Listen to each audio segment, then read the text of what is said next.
Good evening, everybody. Thank you for coming on this additional cold night. Some of you were here last week on another cold night, so thank you again for coming out and being with us as we celebrate our second opening of the winter season. I'm Carrie Weber. I'm the Executive Director of the Fairfield University Art Museum. And tonight we are celebrating To See This Place, Awakening to Our Common Home. Before I introduce our guest curators for tonight's presentation, I have a few quick remarks to make.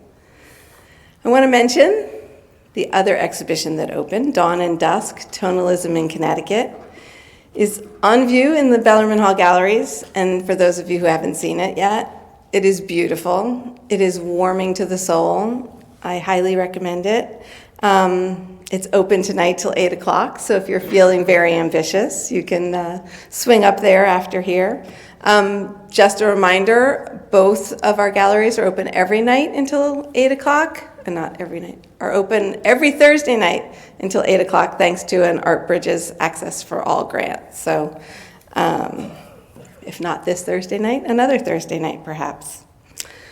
Turning to see this place, I would first like to thank tonight's speakers, David Brinker and Al Miner, who were inspired by Pope Francis's encyclicals on the environment to create and co-curate this exhibition. They wrote the essay in the catalog and the didactic materials. We're delighted to be the opening venue for this exhibition, which will then travel to David Brinker's home institution, the Museum of Contemporary Religious Art at St. Louis University. We're very grateful to the three artists whose work is included in this exhibition for their collaboration. These are Athena LaTocha, Mary Mattingly, and Tyler Rai.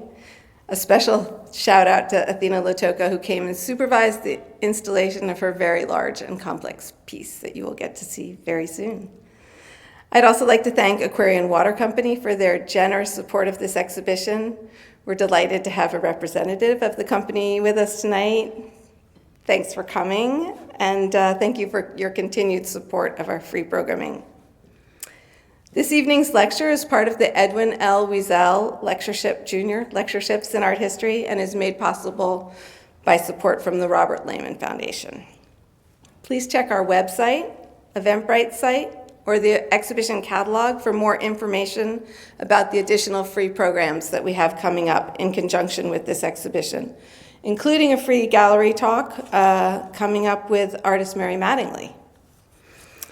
Finally, I must thank the exceptional museum team whose hard work is responsible for bringing this exhibition and its associated programming to life. Michelle DiMarzo, Curator of Education and Academic Engagement, Megan Pacwa, Museum Registrar, Heather Coleman, Museum Assistant, and Elizabeth Viano, Museum Educator. Okay. On to our main event. Tonight's speakers, as I mentioned, are the co-curators of To See This Place, Awakening to Our Common Home, David Brinker and Al Miner. David Brinker is director of the Museum of Contemporary Religious Art, MOCRA, at St. Louis University, the first museum to focus on the spiritual and religious dimensions in contemporary art. First volunteering at the museum as an undergraduate student, then joining the staff in 1995, Brinker has been deeply involved in every aspect of the museum's operations and growth. He's overseen important initiatives such as the MOCRA Voices podcast and curated or co-curated numerous MOCRA exhibitions. Since assuming the role of director in 2016, he has continued to advance MOCRA's exploration of contemporary artistic engagement with religious and spiritual dimensions. Al Miner is currently Deputy Director for Museum Experience and Digital Media at the U.S. Holocaust Memorial Museum. He previously served as Founding Director and Chief Curator of Georgetown University's Art Galleries, where he was also Associate Professor of Graduate Museum Studies. In the past, Miner also served as a Curator of Contemporary Art at the Museum of Fine Arts Boston and Curatorial Assistant at the Smithsonian's Institution Hirshhorn Museum and Sculpture Garden. He has authored 3 books and organized dozens of exhibitions which have been reviewed widely in publications including the New York Times.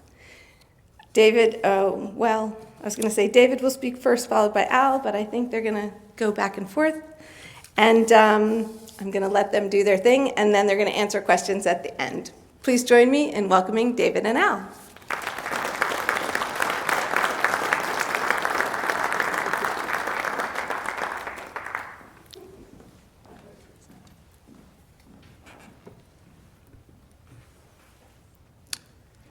Thank you, Carrie, for those warm words of welcome. On behalf of Al and myself, I want to thank Carrie, Michelle, Megan, and all the staff here at Fairfield who have given great generosity, patience, and professionalism working out the details of this exhibition together. It's been a real delight working with all of you, and we're so glad to be here tonight. So the story of this exhibition begins on a rainy afternoon in Coral Gables in June 2018.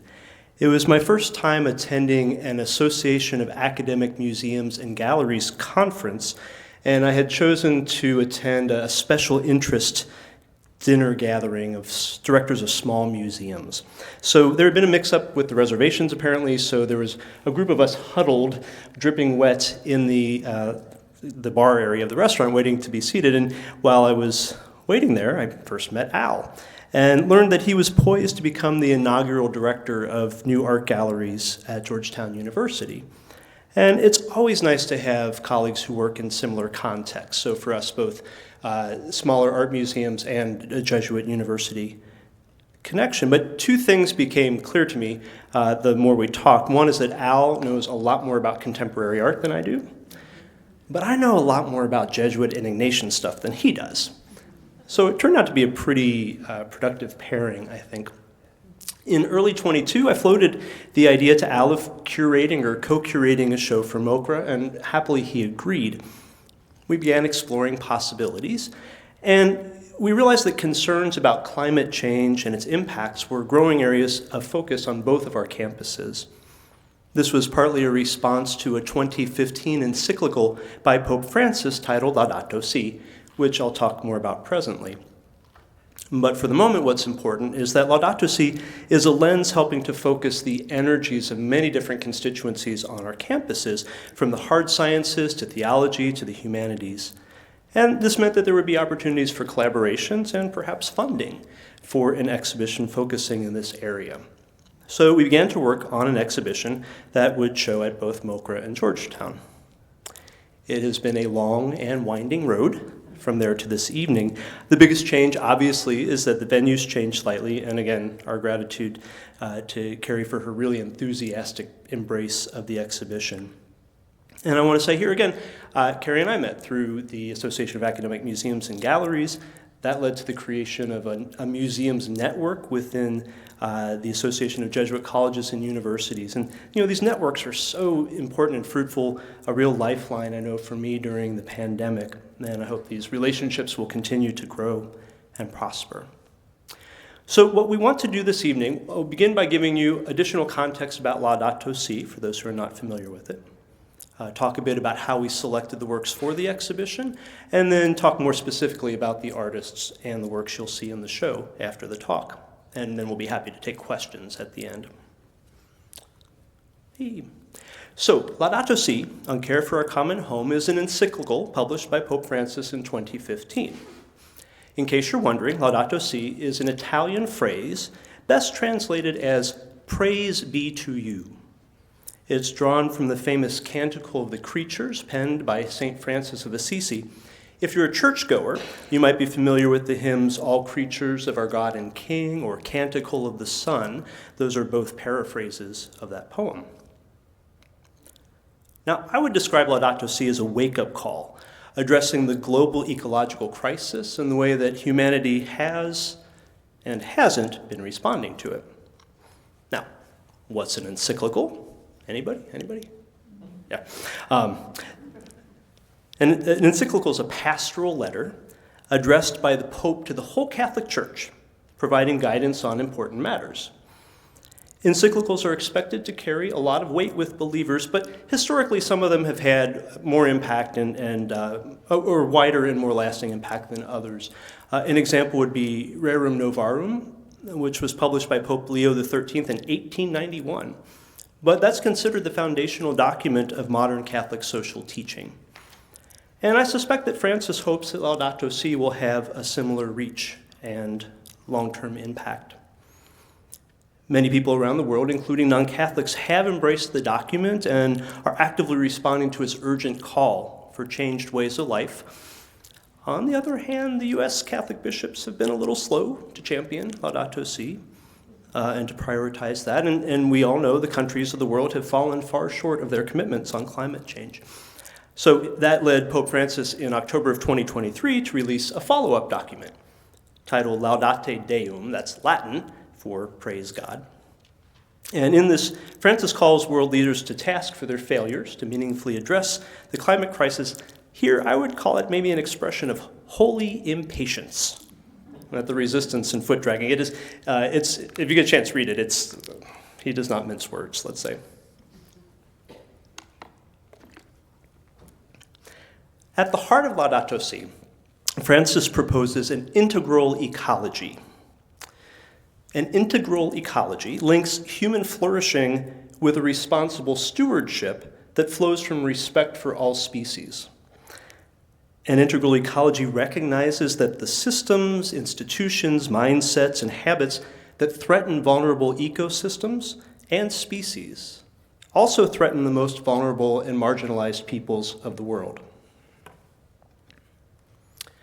So consequently, Francis writes in Laudato Si, a, quote, true ecological approach must integrate questions of justice in debates on the environment, so as to hear both the cry of the earth and the cry of the poor, and that emphasis is in the original. For Francis, this applies both individually and collectively. It's important to respect the rights of peoples and cultures, and, quote, it is essential to show special care for indigenous communities and their cultural traditions, end quote. Given how entrenched people are in their positions on climate change, there's a refreshing humility expressed by Francis in Laudato Si. It acknowledges the damage wrought by centuries of Christian teaching that humans are the pinnacle of creation. He writes, quote, nowadays we must forcefully reject the notion that our being created in God's image and given dominion over the earth justifies absolute domination over other creatures, end quote. And Francis recognizes that their church, the Catholic Church, does not have all the answers and, quote, welcomes dialogue with everyone so that together we can seek paths of liberation, end quote. Furthermore, Laudato Si shows both remarkable breadth and depth. He gives consideration to the scientific, economic, political, sociological, and ethical dimensions of the climate crisis. I'm struck by this passage, which I see as a natural segue to our exhibition. Francis writes, quote, given the complexity of the ecological crisis and its multiple causes, we need to realize that the solutions will not emerge from just one way of interpreting and transforming reality. Respect must also be shown for the various cultural riches of different peoples, their art and poetry, their interior life and spirituality. If we are truly concerned to develop an ecology capable of remedying the damage we have done, no branch of the sciences and no form of wisdom can be left out. Now, the number of footnotes notwithstanding, and there are quite a few, Laudato Si was not intended to remain an intellectual exercise, but rather to inspire concrete action. In 2021, the Vatican launched the Laudato Si Action Platform, which proposes a framework for a 7-year journey towards integral ecology. Jesuit universities like Fairfield and St. Louis University, where I work, are well poised to respond to this call. Now, certainly they contribute important scientific research and technological innovations. But to borrow from remarks made by Cardinal Robert McElroy, that name may be familiar to you. He was just named by Pope Francis to be the next Archbishop of the Archdiocese of Washington, D.C. According to Cardinal McElroy, our universities also play a crucial role in shaping people to identify and champion integrity amidst a torrent of disinformation, to wrestle with the ethics of technological innovation, to inspire young adults and all of us to prioritize and protect the poor and marginalized. And in classrooms and in community, the universities bring together the generations responsible for the situation we're in with those who will inherit it. I've learned from my conversations with Michelle and Carrie that many Fairfield faculty, students, and staff have strongly embraced Laudato Si's call to action. And I look forward to learning more from you about the classes and projects and research that have resulted from that. And if I'm not mistaken, in 2015, the Studio Art program brought work by Mary Mattingly here called Fair Weather the Wetland Project. So I'm glad that we're able to bring new work by Mary here and reacquaint the campus with her work.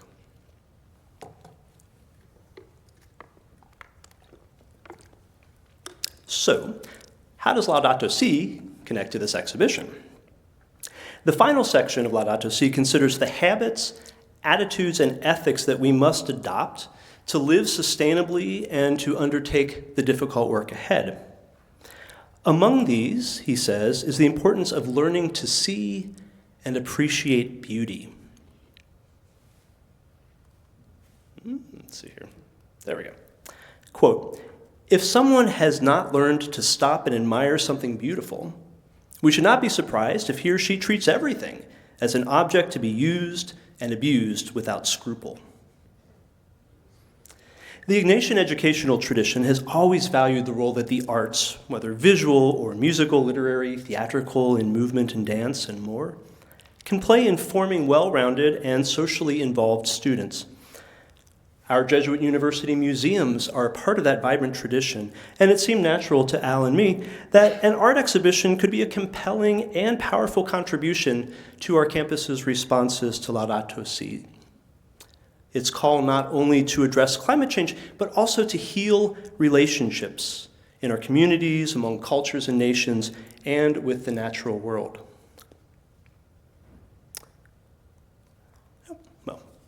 We'll be coming to that in a moment. So I want to talk a little bit before Al comes up about how we selected the artist for this exhibition. There is no lack of artists today whose work addresses climate change or the environment. So we had to think about, well, what are we going to do that makes this exhibition a distinctive contribution to that wider conversation? We had already established that Laudato Si would be a point of reference for the work in the show, but by that self, that would be overly limiting, and honestly, we were concerned that work that responded too literally to Laudato Si might not be as visually compelling as we were hoping for. So fortunately, we had another parameter to work with, which was the Museum of Contemporary Religious Art, or MOCRA. So you may not be familiar with the museum, so I'll give you a little background. And I realize in hindsight I should have stuck in a slide to show you the space, but I'll be happy to give you all of our socials and website later if you would like to learn more. MOCRA opened in 1993, and to the best of our knowledge, it was the first museum to focus on the spiritual and religious dimensions in contemporary art. For over 30 years now, MOCRA has demonstrated the vitality and relevance of this way of approaching contemporary art. Our founding director, Jesuit Father Terence Dempsey, brought the Ignatian vision of finding God in all things to the museum project. And for him, it was not only encountering the divine in contemporary art, but specifically work by artists from a broad range of religious and spiritual backgrounds and perspectives. And notably, over time, we found that MOCRA has shown this approach can let us tackle difficult subject matter, like climate change, in ways that create space for respectful dialogue. For this exhibition, knowing that MOCRA would be a venue suggested that we were looking for artists who seemed to embrace some degree of spiritual dimension in their work, even if it's not explicitly religious, and whose work would resonate and make points of connection with Laudato Si, even if they weren't outright referencing it. Taken as a whole, we hoped that the artists would be coming from a range of perspectives and stances, and of course, the work would need to be visually and conceptually compelling. I am so pleased with the exhibition that resulted from this search, and I'll invite Al to come up and talk more about those artists and the work you'll see. Hi, everyone. Thanks, David, and thanks to Carrie for inviting us here today. I'm happy to talk to you about three incredible artists whose work is on view. This is Mary Mattingly, a Brooklyn-based artist whose work has been engaged with the environment for a long time. We're going to look at some of each artist's past work to get a little context, and then hear more about the works in the show today. That's not a work by Mary. That is a picture of agricultural runoff, and that has been an inspiration to her practice and an impetus for her becoming an artist. She grew up in a rural town in New York where agricultural runoff had poisoned the drinking water and made that supply unsafe to consume. As you know, runoff is that slurry of fertilizer and pesticides and animal waste that get washed into watersheds and makes water contaminated. We'll look at a couple previous works, as I mentioned. This is the Ecotopian Library, a project that travels and grows as it moves. It is a toolkit for a future changed by climate change. It involves artworks, botany, writings by scientists, by creatives, by local indigenous peoples. And as it moves through the world, it collects more and more information and artifacts that will help people respond to a new world in a new way as time advances. This is something very old. This is a clepsydra, or a water clock. It dates to ancient Egypt, but was used by civilizations after that point to denote time. So what happens with a water clock is that water collects in a central vessel that has a tiny hole at the bottom. And as the water seeps through, the water level lowers and it passes different demarcations inside the vessel, telling you that time has gone by. So for instance, in this example, it might take the equivalent of an hour to get from marking 1 to marking 2.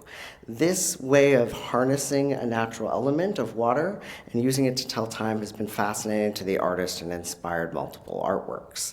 Here is Mary's water clock made at Glacier National Park.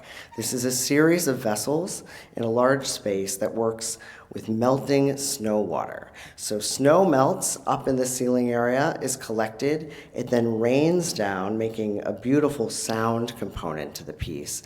And as the vessels spill out or overflow or empty, the water is then cycled underneath back up to the ceiling to leak again. But one thing that's interesting about this work and about water clocks is that if the weather is cold, time moves at a different rate, like if it's frozen, than if the weather is warm. So it's also a commentary and an observation on how the climate changes and adjusts and seasons move and how that impacts our sense of time. This is a photograph that's part of this exhibition here. As you can see in the lower half, that's Mary's water clock, the piece we were just talking about. And in the upper half, you have a digitally altered image of this incredibly peaceful lake and a bird called a godwit. This bird can fly almost entirely around the globe without ever landing.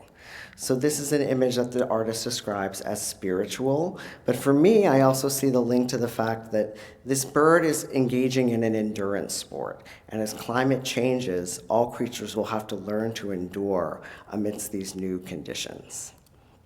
This is another water clock that was made at Socrates Sculpture Park in Long Island City, New York. It collects water, but particularly salt water, and siphons it through different collection mechanisms. You're also seeing plants. Those are plants that can live off of salt water. So as sea level rises, this is the kind of vegetation that might actually survive. It's part of a series called Ebb of a Spring Tide that we have represented in the exhibition through photographs. And here's one of them, I think one of the most beautiful shots in the show. Ebb of a Spring Tide in part came to be because the artist had an experience and then a dream. She was living in a ground floor apartment in Bed-Stuy in Brooklyn, and during a series of extreme rain events and extreme weather, that apartment flooded and saw great damage. She started having dreams or nightmares of wandering through a waterlogged apartment building, a place that had been destroyed by the power of water, and then started creating these artworks that looked at how water would impact space and water would impact time. And what you see here is a constructed still life with this watery blue background and this sort of sense of dripping moisture. This is one of the newest pieces in the show, also by Mary. At the bottom, you see what she's using as a water clock metaphor. This is an oil spill. And at the top, a glacier. So here we have something that that is part of climate change and part of destruction, and on the top, something that is threatened and is going away over time, the glaciers, because of the impacts of climate change. And we're going to talk about glaciers in a few seconds, too, with our next artist, who is Tyler Rai, an artist from Santa Cruz, California. Tyler comes from a Jewish tradition. This is a place that has been inspiring to her. It's the Yiddish Book Center of Amherst, Massachusetts, a place where she did extensive research that resulted in the work that's on view in the galleries here. Here's a previous piece. It's interesting maybe to know that Tyler comes from a background as a choreographer and a dancer. Her transition to visual arts is more recent, but always informed by a history of movement. In this piece, Probe, she's working with members of a local community to literally tread a path in the landscape to spark dialogue about the fact that we are making a tremendous impact on the earth by simply moving around it.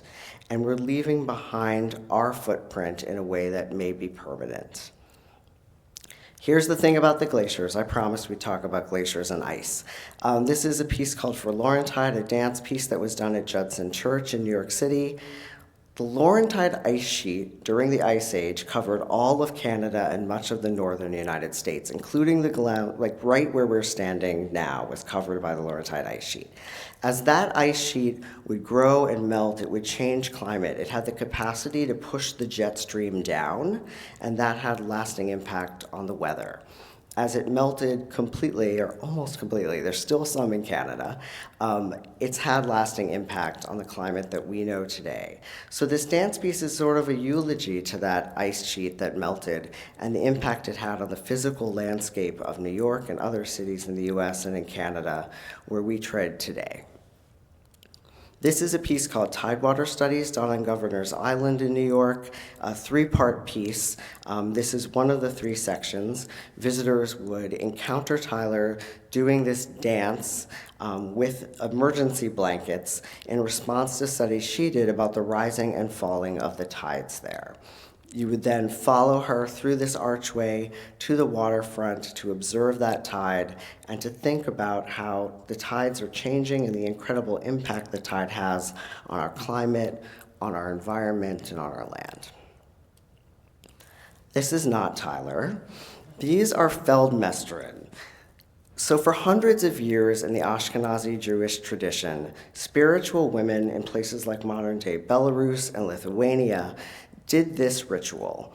They would wait in cemeteries for people to approach them leading up to the High Holy Days and pay them to go into the cemetery and use string to measure the graves or sometimes the entire cemetery where their residents or their relatives were buried. They would then take that string and make them into what are called soul candles to light on Yom Kippur to essentially evoke the spirits of the dead and have the dead give good tidings for the Day of Judgment. They also recited prayers called tekinis, prayers written by women for women in Yiddish because women weren't allowed to learn Hebrew. So Tyler asked a question of herself, which was, if we can do these rituals and these prayers around places where our ancestral relatives passed away, why can't we think about this in the fact that the environment is passing away? Could we create a ritual like this? Could we write prayers? Could we measure space for a space that's dying or dead already? So this is a section of the Chesapeake Bay and the shoreline that has been impacted by climate change, where she created this performance, and there's video documentation of that performance in the show, going around with string, reciting prayers that she wrote, that she shared, and you'll have an opportunity in the show to write your own prayers to the environment in a notebook. The resulting piece is the soul candles she makes with that string, just like the feldmesteren did. And then there's a performance that is held occasionally where the artist lights the candles and says the prayers. Our final artist, Athena, works very much with sight and spirituality, but in a different way. This is an indigenous artist from Alaska. Specifically, this is Kodiak Island. This is not where the artist grew up, but a place that the artist traveled to, went totally off the grid, spent time at a whaling camp, and had a kind of revelatory experience about what they wanted their art to be like. And it took turn from more representational to the abstraction that you see in the show today. She talks about how growing up in Alaska, you could see vast, vast tracts of space at the same time, that you could go to places where you would get this aerial view and see the vastness of land and really understand how the earth undulates and moves. And that has created a series of abstract works that are made in a very specific way. Let's look at a piece at the end on a very large piece of paper, but here's another example from the same kind of methodology. The artist lays out a massive sheet of paper and standing above it literally throws earth, throws dirt, throws ink, throws materials, and manipulates them on the paper. But sometimes the interaction with the earth is very direct. In this case, you have a piece that was made in Arkansas at a national park where she took rubbings, drawings on the stone face with paper, but also used lead to make thin sheets of lead to make a rubbing of the rock face to combine into this artwork. These were made in a slightly different way. This is a piece that was made in Minnesota at one of the largest open pit iron ore mining sites in the world. Like the sort of painting sort of practice that she does, she was able to throw a material at a ground, manipulate it, and create an artwork. Here, molten iron is thrown into pits of sand, manipulated with tools while it's still melted, and then hardened into the forms you see here. A little historic image for everybody. This is the Battle of Brooklyn from the American Revolution, a battle that took place in part on the site of what is now Brooklyn's Greenwood Cemetery, an area that has been an inspiration to Athena. She did a project at Greenwood, some of which you'll see in the gallery. Here is another example. Inside that lead sculpture is a beech tree that has been there and witnessed, hundreds of years, witnessed tons of history, from potentially the indigenous people who lived on that land, to the battle, to the people who were buried there, and now exist and is kind of memorialized behind metal. It's the same kind of metal that's used in coffins to preserve the dead. So the artist is essentially preserving this witness to history in the form of a tree. And here is one of the small works in the show. You'll see that Athena works in very disparate scales. This is made with dirt from Greenwood. It is corrosive and encrusted, but somehow still reads to me like a landscape. It's also made with things like the glass microbeads in traffic paint for the street that the artist was able to get from the New York Department of Transportation. So there are all kinds of levels of interaction with space and place that come together to make these small works. And this is a big work, the largest in the show, also by Athena, called Lightning Strikes Twice, made at another site with another interaction and intervention.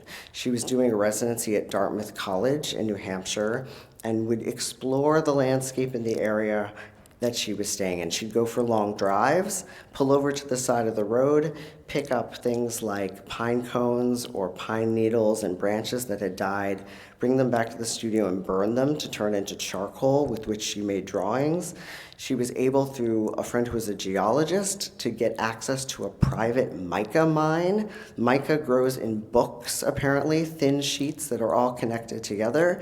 She was able to source this mica from the mine, bring it back to the studio, crush it with her bare hands, and it creates the kind of shimmering, glittery surfaces of this work. There's also dirt that is thrown and scattered. There's sediment from a quarry that she collected. But there's also, I think, a sort of secondary layer of place here that gives a spirituality to this work. And that's her interest also in cosmic space and cosmology. So two very different types, the earthly and the heavenly, coming together in one artwork. I'm going to bring David back to close us out of the formal portion with a poem.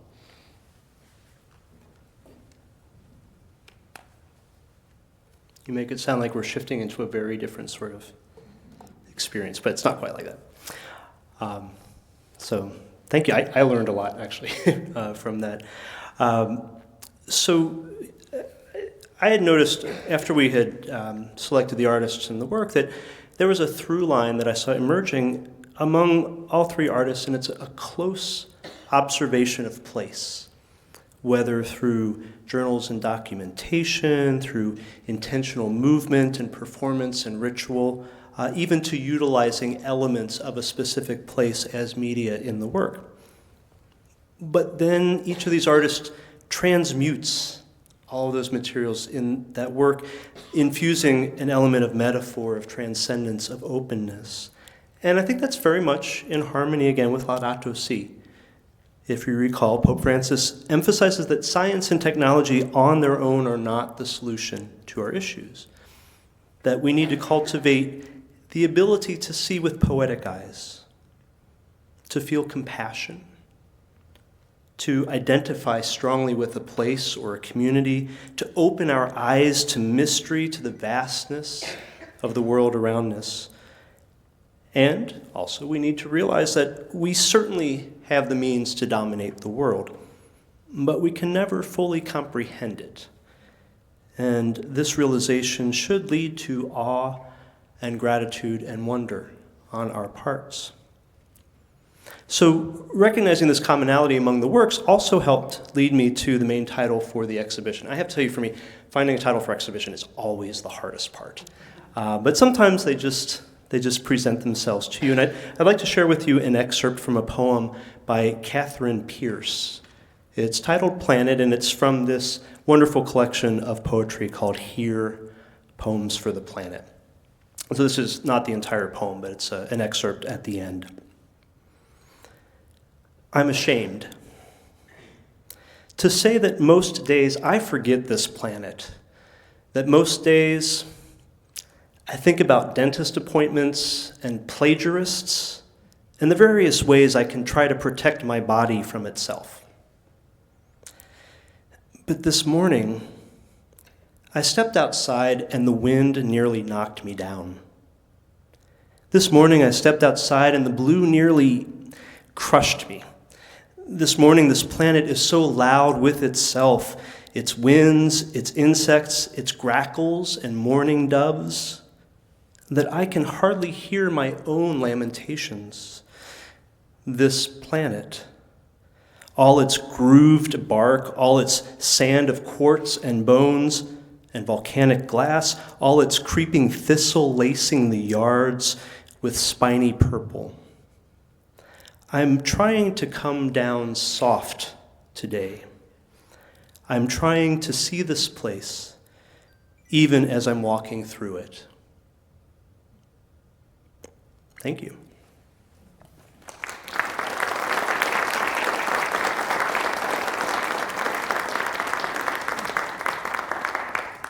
You can ask us questions. You can ignore us. You could ask us questions in the gallery, but we're thrilled you're here and we're happy to take any questions here or there that you would like to ask.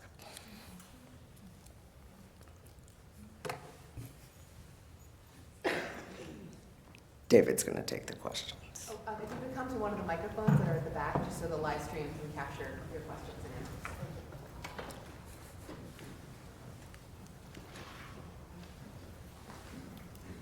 Thank you so much, guys. Just quick question, just listening to your professional backgrounds and your various expertise. I was wondering if you could take the audience through what that collaborative process looks like, i.e., how long does it take for you to really flesh out a project of this size? How are you guys communicating? Is there ever conflict? You know, it's interesting because you guys, you're not coming from the same institutions. So really reflecting those backgrounds, it sounds interesting. Thanks. I didn't like any of his titles. Every title he threw out, I was like, I just don't feel it.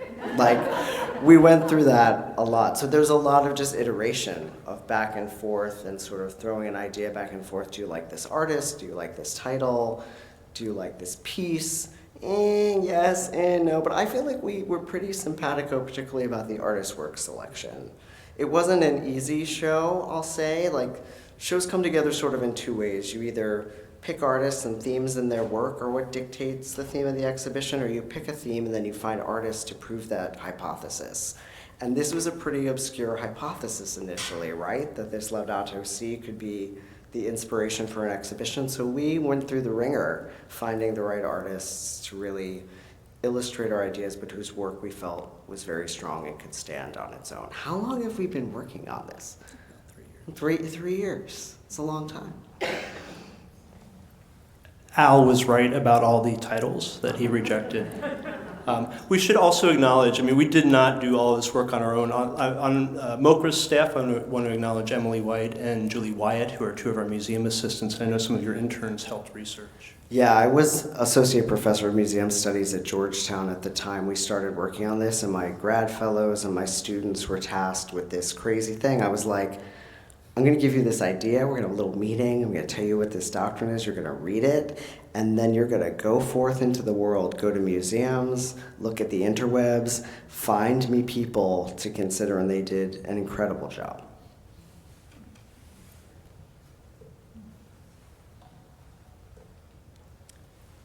Since this is being recorded, I think? No, it will be recorded.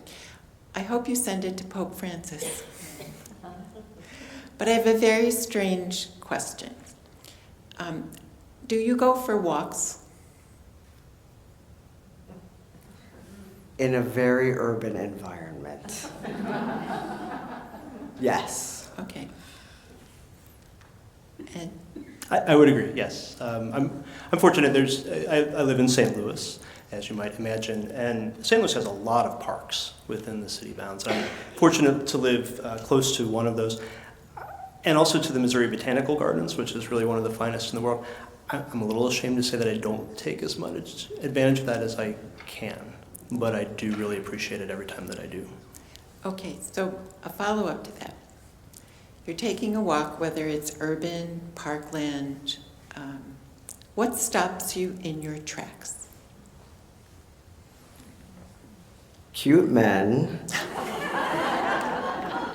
and critters. Like, I get really excited when I see deer, which in Georgetown we used to have them on our campus. I get really excited when I see animals in my environment, which is rare, and it was interesting to me during COVID how they quickly took over the city of Washington. Like, instantly, there were deer, there were foxes, there were all these animals even in my yard that I had never seen before.